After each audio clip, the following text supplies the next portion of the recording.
மறுமை நாளில் மஹ்ஷர் மைதானத்தில் விசாரணைக்காக வந்து நிற்கின்ற ஒரு நேரத்திலே ஒருவன் அதிகமான அமல்களோடு வருவான். அப்படி வருகின்றவன் அந்த விசாரணைக்காக அல்லாஹ்வுக்கு முன்னால் வந்து நிற்கின்ற நேரத்திலே அல்லாஹு தாலா மக்களை பார்த்து சொல்வான், இந்த மனிதனினால் பாதிக்கப்பட்டவர்கள் யாரேனும் இருந்தால் வாருங்கள் என்று அல்லாஹ் அழைப்பான். அப்படி அழைக்கின்ற போது அவனால பாதிக்கப்பட்ட ஒவ்வொருவராக வருவார்கள். யா அல்லாஹ், இவன் என்னை மானபங்கப்படுத்தினான் என்று ஒருவர் சொல்லுவார். அப்படி சொன்னால் அல்லாஹ் என்ன சொல்வான், அவனுடைய நன்மையிலிருந்து ஒரு பகுதி எடுத்து இவனுக்கு கொடுத்து விட்டு இவனுடைய பாவத்திலிருந்து ஒரு பகுதி எடுத்து அவனுக்கு கொடுத்து விடுவான்.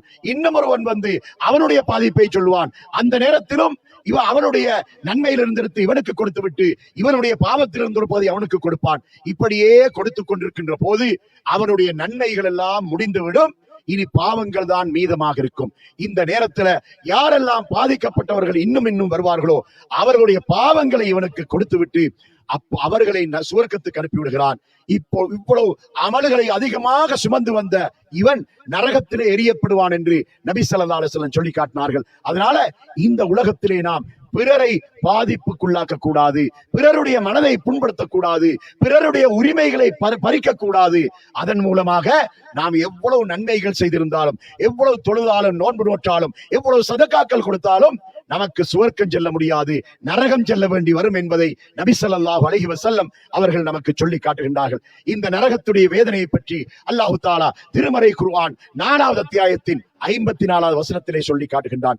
இன்னல்லதீன கஃபரு பிஆயாத்தினா சௌப நுஸ்லீஹிம் நாரா குல்லமா நலிஜத் ஜுலூதுஹும் பத்தல்நாஹும் ஜுலூதன் கைரஹா லியதூகுல் அதாப். எவர்களெல்லாம் எங்களது வசனங்களை புறக்கணித்து இந்த இஸ்லாத்துக்கு முரணான வாழ்க்கையாக எவர்களெல்லாம் வாழுகின்றார்களோ அப்படியானவர்களை அல்லாஹ் நரகத்தின் நெருப்பை கொண்டு அவர்களை பொசுக்கி விடுவான், அவர்களை சுடுவான்.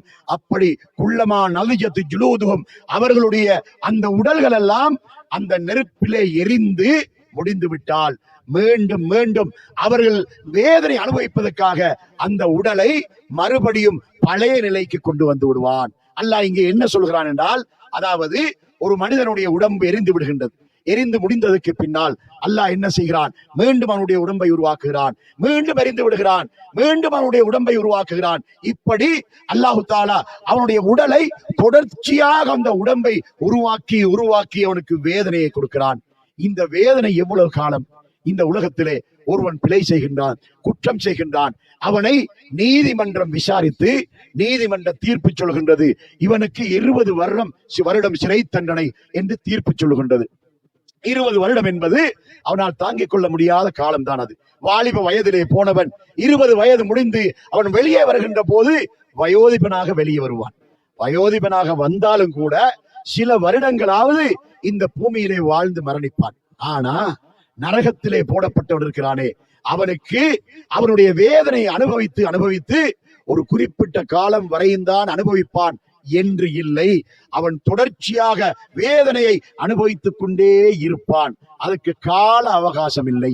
அவன் அல்லாஹ்வுக்கு ஷிர்க் வைத்திருந்தால், குஃபருடைய காரியங்களில் ஈடுபட்டிருந்தால் அவனுக்கு மீட்சியே கிடையாது. அவன் நிரந்தர நரகமானவனாக இருப்பான் என்பதை திருமறை குர்ஆன் நமக்கு சொல்லிக் கொண்டிருக்கின்றது. அல்லாஹ்வுடைய நல்லடியார்களே, அன்புள்ள தோழர்களே, இப்படிப்பட்ட வேதனையை நாம் தாங்கிக் கொள்ள முடியுமா? நரகத்திலே இப்படியான வேதனைகளை எல்லாம் அல்லாஹ் தஆலா தரும்போது இதை நாம் ஒவ்வொரு போதும் நம்மால் தாங்கிக் கொள்ள முடியாது.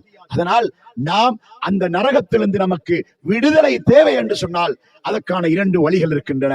ஒன்று, நாம் நன்மைகளை அதிகமாக செய்து சுவர்க்கத்துக்குரிய அந்த வாழ்க்கை நாம் வாழ வேண்டும். இரண்டாவதாக, நரகத்தை விட்டும் அல்லாஹ்விடத்திலே நாம் தொடர்ச்சியாக பாதுகாவல் தேடிக் கொண்டிருக்க வேண்டும். நரக விடுதலைக்காக அல்லாஹ்விடத்திலே நாம் பிரார்த்தனை செய்கின்றவர்களாக இருக்க வேண்டும். அப்படிப்பட்ட அந்த நரகத்தை நம்மால் தாங்கிக் கொள்ள முடியாது.